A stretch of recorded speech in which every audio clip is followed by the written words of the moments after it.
Come on, everybody said. I don't know if you've ever had this happen in your life before, but have you ever had it where you had something that was something that really wasn't a big deal, but left unattended, left ignored, left not worried about it, somehow all of a sudden turned into this? Something small became something crazy huge. I want to preference this story before I say this to let you know that I do have full permission to say this. I asked my wife. And really this idea, I go on record to say, we have a fantastic marriage. Fantastic. I love her. She's my best friend. She's awesome. With that being said, we had a little bit of a situation happen over the holidays. For those of you who don't know, my wife, she's in the hair and makeup field. She does weddings, things like that. And they had a huge wedding coming up on a Saturday.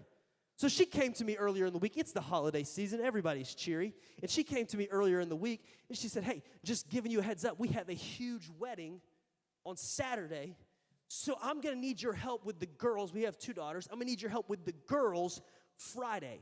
She's got to prep. She's got to, I don't know what, clean brushes and stuff and whatnot. And so all this stuff. So I'm like, you know what? That's no problem. I got you. I'm their daddy and yours. You know what I'm saying? Like, I got this. Too far. I got this. It's no worries, no problem at all. I can do it. I'm your guy. I'm your boo. Usher and Alicia. Like, I can do this. It's no big deal.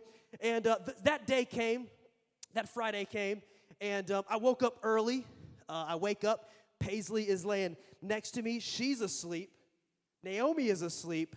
But my other daughter, Everly, who is sometimes possessed by things we're not sure of, she is in the living room. She's 2. She's in the living room, like, doing cartwheels and all this stuff.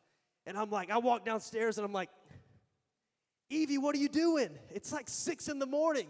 And she just yells. She's like, ah. And I'm just like, I get it, you know? Like, so I said, you know what? I'm like a great dad and stuff. So I was like, you know what we'll do? I'm going to, out of respect for my wife, she's about to get up and prep. I'm going to go ahead and take one of my daughters to get some coffee. I'll get some coffee. She'll get some breakfast. It'll be all good. We go to the coffee shop. Preference. For those of you who don't know me, I'm quite a bit of a social butterfly. I love to talk. I mean, I can talk like 10,000 words a day, gust up to 50,000. Like, I can talk. I love it. I get it from my mom. And it's just, I love to talk. So we're sitting there. I'm 45 minutes into my latte. I'm basic. Evie's got her, like, pastry and some juice and stuff. And I get a text message from a friend. And he says, hey, Drew, where you at, man? I said, funny you ask. I'm actually at the coffee shop. He goes, bro, I'm right around the corner. I'm going to swing by. I said, well, I do got to tell you, bro, I'm finishing up my coffee. We're about to head. Brother, don't leave. I'll buy you a coffee when I get there. I'm like, will you buy Evie another juice? And I'm like, Evie, he said, I'll get you another juice. It's cool. So I said, you know what? 2 coffees is better than 1. So I sit there, have coffee with him, just pastoring him, counseling him, doing the Lord's work. And, kidding. And then the coffee proceeds. We're an hour, 45 minutes, 2 hours into this morning. I'm 2 lattes deep right now. I get another text message. Pastor Drew, where you at, man? I said, funny you asked, bro. I'm leaving coffee. He goes, well, bro, I'm actually heading to coffee. You want to meet me there? I'm going to a coffee shop downtown.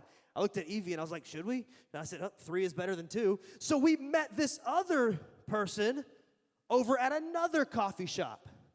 I'm on my way to the coffee shop, and I get a phone call. We're 3 hours into the morning. Me and Evie are driving in the car, just doing dad-daughter stuff, just really raising her up in the ways of God, and gave her a purity ring. And like, so all this is happening. And I get a phone call from my lovely wife. She goes, hey, it's Friday. It's the day you're supposed to watch both the girls. Where are you? I said, well, babe, I'm leaving coffee. She goes, well, where are you headed? I said, I'm heading to coffee. She goes, no, you're going to come home right now. You're going to come home right now. I said, yes, ma'am, the king's on the way. So me and Evie, some of you are like, do you really act like this? I do. And so we're heading back home. And, well, first, I was like, you know what? It would be rude for me to not at least stop by the coffee shop. Don't judge me. Your marriage is messed up, too.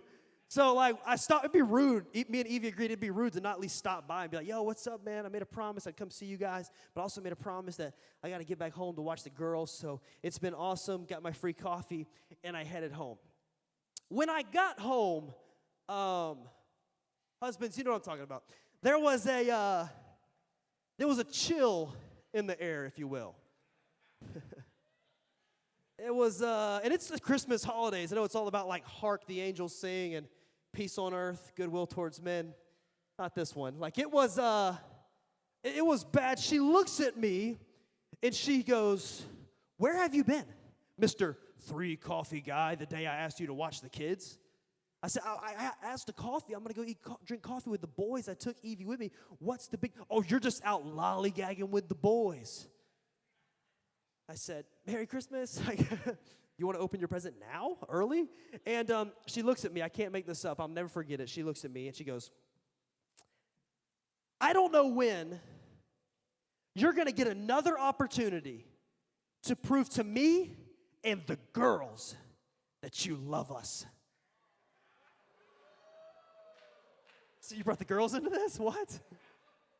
I said, how in the world? I'm missing something. Is this like an annual opportunity I get one time a year to prove to you and my daughters that I love you? And I just had to ask myself, I'm sitting there and I'm like, how did that go to this? Like Evel Knievel could not have made that jump. How did that go to this? And I'm telling a funny story in efforts to maybe connect this morning, but isn't that the truth?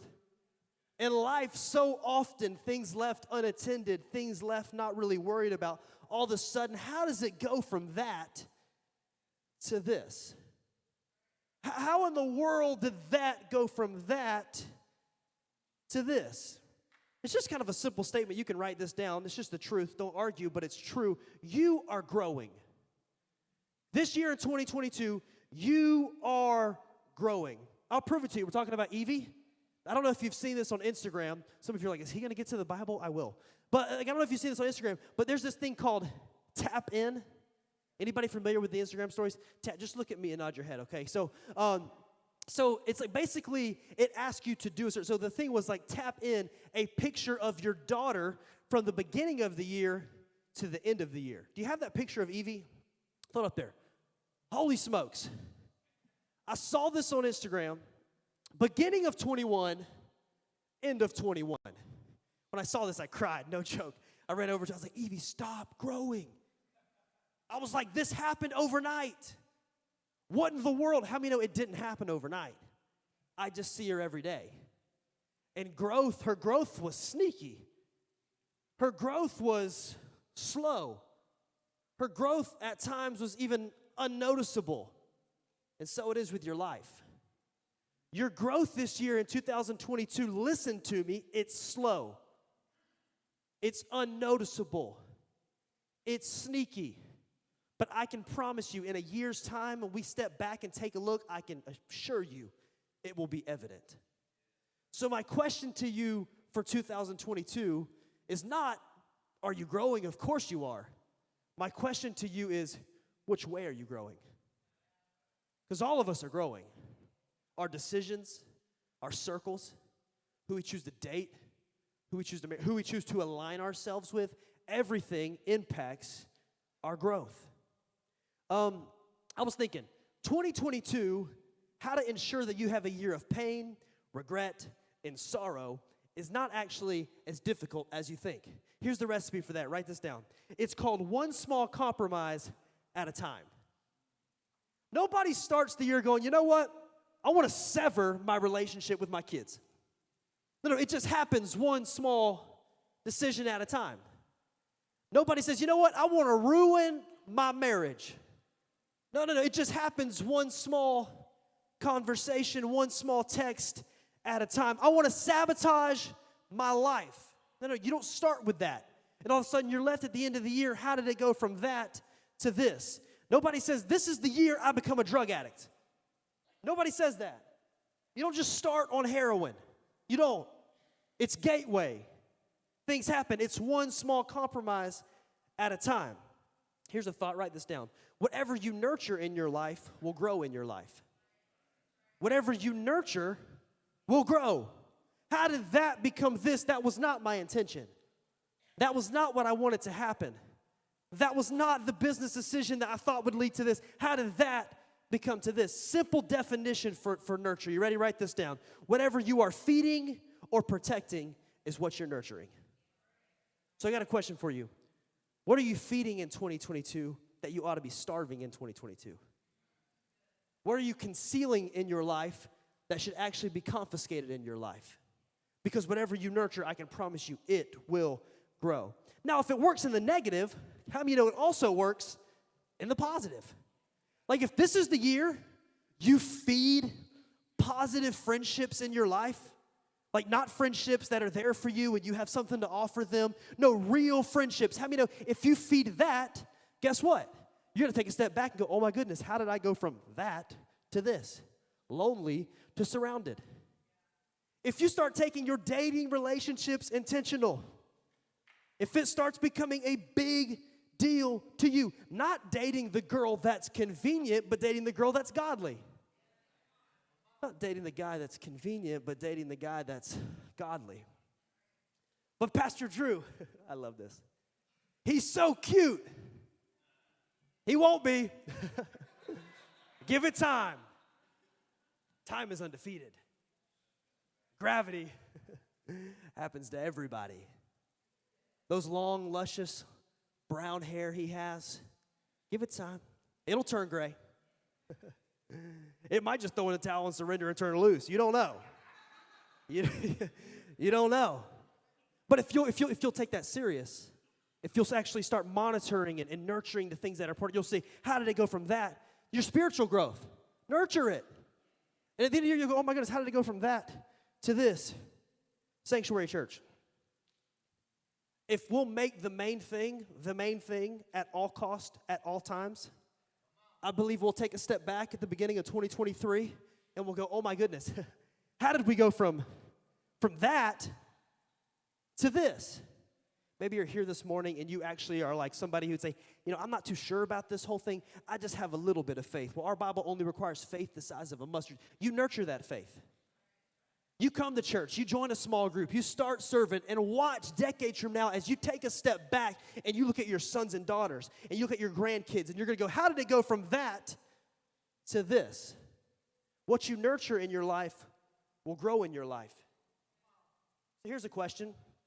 The only thing more important than who you are today is who you are becoming tomorrow. It's not that you hate Sunday so much. The problem is that you're going nowhere on Monday. Here, write this down. Just simple questions to get everybody thinking this morning, get us on the right track. Who are you becoming? And this is maybe like something you preach to teenagers, but I think this stuff should really be presented to adults as well. Who are you becoming? Because whether you like it or not, habits are being formed. Work ethic is being formed. Choices are being formed. Relationships are being formed. Friend groups are being formed. Acquaintances, your job, it's all being formed. You ever thought about this? Write this down. Whatever you repeat, you also reinforce. Whatever you're repeating in your life, you're reinforcing in your life. Maybe you're honest enough to say today, I hate where I'm at. 2021, I don't want to talk about it. It was awful. It was painful. It was miserable. I hate my life. I hate my schedule. I hate my routine. I hate everything about it. And when you talk like that, you'll actually start to think the biggest problem in your life is where you are. That's not the biggest problem in your life. The biggest problem in your life is where you are headed. Write this down. If you aren't intentional, I'll say it a few times. If you aren't intentional about becoming things on purpose, you'll default to becoming things on accident. If you aren't intentional about becoming things on purpose, stepping into things on purpose, I promise you, human nature, we will default to becoming things on accident. I'm becoming a better leader this year. I'm becoming a better dad this year. I'm becoming a better husband this year. I'm becoming a preacher worth listening to this year. There's so many things in my life that I'm becoming. I feel like a husband's going to use that this week. Don't judge me. I'm becoming, Like I'm becoming. I'm growing. I'm getting better. Wait, Andrew, are you saying that You aren't already those things? Of course I am, but not all the way. I'm a follower of Jesus, but I got a ways to go. Yeah, I'm a great dad, but I could be a better dad. I'm a great husband, but I could be a better husband. I'm a decent preacher. I could be a better preacher. I got gaps in my life. We all have gaps going into 2022. But here's where a person of faith differentiates from somebody else. Here's where genius clicks in 2022. Write this down. The gaps in my life, they don't depress me. They ignite me. They show me I got a ways to go. They fuel me. No pun intended. They get me going. They get me excited. They show me there's room to progress. Here's a thought. In 2022, your happiness is not going to come from perfection in your life. Your happiness is going to come, I promise you, from progression in your life. There's room to grow. The gaps inspired. You got gaps. We all have gaps. As a church, it's not about perfection. It's about progress. As a church, it's not enough to just have a bunch of people that love God. We got to have a bunch of people that are progressing on the faith journey, filling the sanctuary every single week. It's kind of why we do what we do. If you're going to commit to growing, if you're going to commit to becoming, if we're going to be a church that says, yes, we want all that you have for us, God, here's just a simple truth that you're going to have to come to grips with. Write this down. The future will always be more demanding than the past. It's just true. The future is always going to require more in this season than it did last season. I'll prove it to you. What is the reward for passing the test to get out of the third grade? A harder test in the fourth grade. What is the reward for finishing seventh grade math? Algebra. I'll never forget the first time I looked at algebra, I was like, there's letters in here. You know what I mean? Like, this isn't right. What's the reward for finishing your education? Now you work 40, 60 hours a week and stress about bills. Congrats. This season will always require more than last season. I don't want my growth stifled in 2022. I want to accelerate it in 2022. I want to stand here at the beginning of 23 and say, how did that become this? How did we go from that to this? I think you see this principle so much in the life of John the Baptist. And I'm going to talk about it a little bit, but I read you up front this idea that when he was born, there was a supernatural experience in the room.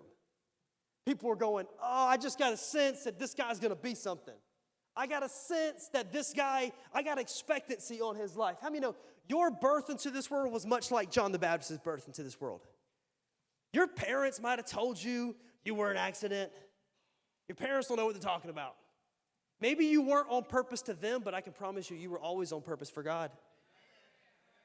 Science can't explain it. They can't explain the human body. They don't know what they're talking about. On a spiritual level, you have heaven running through your veins. You're on purpose for God. Let's talk about John the Baptist. Sole reason he existed, to pave the way, to tell everybody, to pave the way and make room for his cousin Jesus who was coming. Could you imagine being the cousin of Jesus? I mean, it would be kind of awesome, but I would imagine it would have some downsides too. Let's talk about some of the things that would awesome. Like, could you imagine being in grade school as Jesus' cousin? Oh, what'd you say, Billy? Oh, you want to take my lunch money? Okay. You want me to get Jesus? You want me to get Jesus, right? I'll go get Jesus. No, don't worry about it. I don't want to deal with Jesus right now. Don't bring Jesus over here. I mean, could you imagine? Remember when you're in elementary school, when you go to the lunchroom, and it's like everybody's sitting there, and it becomes like the trading portal? Everybody's trading what they have. Cheetos for chips. Could you imagine Jesus? He walks in. Just need one Lunchable. Just give me one. You need more? Just one. We're good. Feeds the whole lunchroom. Could you imagine being on a sports team with Jesus? Oh, the swim team? You're pumped. You think you're the fastest dude on the team. You jump in the water. You take off swimming. You were just getting after it. You look over at Jesus. He's just running across the pool. So frustrating. So annoying. But like I would imagine like there would also be like some like serious like, oh, here's a disadvantage. If you're John the Baptist, You have no sick days at school. Mom, I don't feel good. Mom, I feel awful. I don't think I can take the test today. Is that right, John? Let's call your cousin Jesus. He'll tell me if you're lying, and if you're sick, he'll heal you. Could you imagine? Like, I would imagine it would be a little bit tough. So many attributes come to mind when I think about John the Baptist. I think the one that most people would think about is the idea that John the Baptist was so passionate. I've learned that passion and purpose go hand in hand. I've learned that when people have passion, it's typically because they have purpose. And when people lack purpose, they typically have no passion. But then there's kind of the caveat. There's this weird group of people. They know their purpose, they're just not passionate about it. There's churches who know their purpose, they're just not passionate about it. And I've learned it's usually because they're passionate about somebody else's purpose. I've learned that God doesn't grace you to be anybody but you. God doesn't grace a church to be anybody but the people he's called them to. I wrote it like this in my notes. Write this down. People far from God are waiting on you to be you. People far from God are waiting on the sanctuary to be the sanctuary. To run with the vision that we've had since 94. They're waiting on us to be us. We only have one race to run. You in your life, you only have one race to run. You might as well start jogging. People are waiting on us to be us. John the Baptist is so passionate even before he's even born. The Bible actually says that he's actually in his mother's womb. Mary walks into the same room as Elizabeth. Unbeknownst, they're each pregnant. Neither of them know. And the Bible says that when John senses Jesus, he begins to leap in the belly. Like he begins to jump in his mother's womb. He was passionate, almost like, I can't wait to get to my purpose. I can't wait to pave the way for my cousin. What did John accomplish? A whole lot. A whole lot in his life. This little baby became the last Old Testament prophet. This little baby, Jesus would go on to say, John didn't even know Jesus said that. He would actually say, John the Baptist is the greatest man ever born of a woman. That's pretty high remarks. John the Baptist became a voice in the wilderness of repentance. He got his nickname because he was baptizing everybody. John, the first Baptist. I know you read a sign down the street that said the lion. John, the first Baptist. Legit. John, the first Baptist. Spirit of Elijah was on him.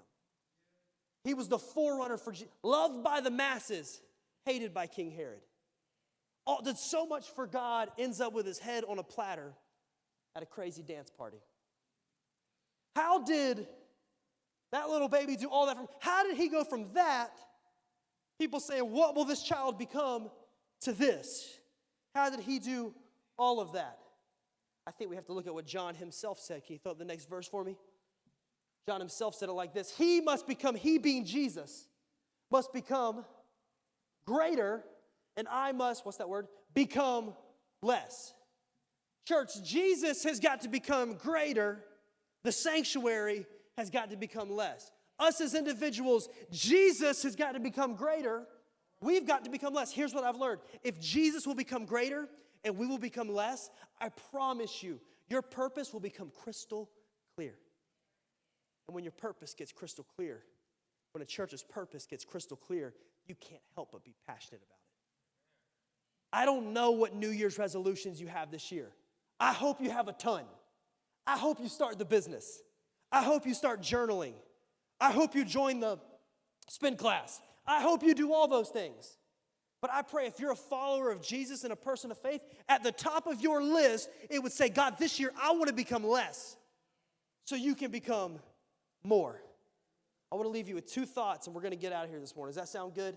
Two things. I want you to write this down. If we're going to live a life that we can say, I want to go from that to that. How did that become this? Write this down. Understand, please, in 2022, this is going to help you understand. The miracle is in your mouth. Church, the miracle is in our mouth. In your life, the miracle is in your mouth. In 2022, we have to stop talking on accident and start speaking on purpose. We got to stop talking on accident. We got to start speaking on purpose. Look how Proverbs says it. I love this. Throw this up there for me in Proverbs. From the Message translation right here. Words satisfying the mind as much as fruit does the stomach. Good talk is as gratifying as a good harvest. Words kill. Words give life. They're either poison or fruit. I've heard it my whole life. You've heard power of life and death is in the tongue. I've noticed this. Faith is often heard before it's seen. Faith is often heard before it's seen. Let your words go before you this year. Let your words lead the way this year. You can't speak defeat and expect victory. You can't speak lack and then expect abundance. You can't speak gossip and then expect to have trustworthy friends. Let your words go out in front. Throughout the Bible, constantly, men of God are demanding us speak life, the miracles in the mouth. That's why the prophet Joel says, let the weak say I am strong. That doesn't make sense. Let the weak say I am strong? In the natural, that doesn't make sense. But I came to remind somebody stepping into 2022, we don't speak in the natural, we speak in the supernatural. That's why David said, let the redeemed of the Lord say so. When you've been redeemed, you can't just be quiet about it. Sometimes you got to say something. I don't know what 2021 held for you. I don't know the pain. I don't know the regrets. I don't know the sorrow. We've all got it. But I got some good news this morning. If it ain't good, God ain't done. Our God restores. Our God redeems. Your miracle's in your mouth. Your miracle's in your mouth. Paul says, let those things, call those things that are not as if they were. I love this thought right here. Research will tell us that we speak enough words within a whole week to fill up a 500-page book. Some of us talkers, we could probably fill up more. But we speak enough words in a whole week to fill up an entire 500-page book. I got a question for you. What kind of book did you write last week? Was it a horror story? Was it a drama? Suspense? Maybe a mystery. I wrote it like this in my notes. If you're going to surrender your entire life to Jesus, why not go ahead and surrender your tongue to Jesus? If you're going to give God everything, go ahead and give God everything. The miracle's in your mouth. John the Baptist's story, it begins with his parents. I got to go quick here. It begins with his parents. His parents would pray year after year. Zechariah was a priest. That was his father. Elizabeth, his mother. Year after year, God, give us a child. Every year they would do this. Finally, on one particular day, Zechariah is in the temple praying, and the angel Gabriel meets him there. And he says, hey, your request has been answered. Band can go ahead and join me. Your request has been answered. And Zechariah is shocked. He's like, oh my goodness, are you sure about this? Instead of agreeing with the promises of God, he starts to question the promises of God. I'm kind of old, dude, and I don't know if you know this, but my wife, she's kind of old too. And I don't think it's going to happen like that, dude, but I appreciate it. He starts questioning the angel. I can imagine God up there like, this is insane right here. But I wonder, when Zechariah gets the prayer request answered, he's more shocked than he is expectant. I don't want to pray prayers in 2022 that when they get answered, I'm shocked. I want to be so expectant that I would declare, my God can do it, he will do it. And even if he doesn't, I'm going to keep praying anyways. Look at this encounter right here. Luke 1:18 right here. Throw it up there for me. I love this. Zechariah asked the angel, how can I be sure of this? I'm an old man. I love this. He's a good husband. I'm an old man. And my wife, she's well along in years. I love that. He's a good husband. Verse 19, the angel said to him, I'm Gabriel. I stand in the presence of your God, and I have been sent to speak to you and tell you this good news. Next verse. And now you will be silent. You're not going to be able to talk anymore, Zechariah. Could you imagine? God's like, Elizabeth, Zechariah, they seem like good candidates. Gabriel, go.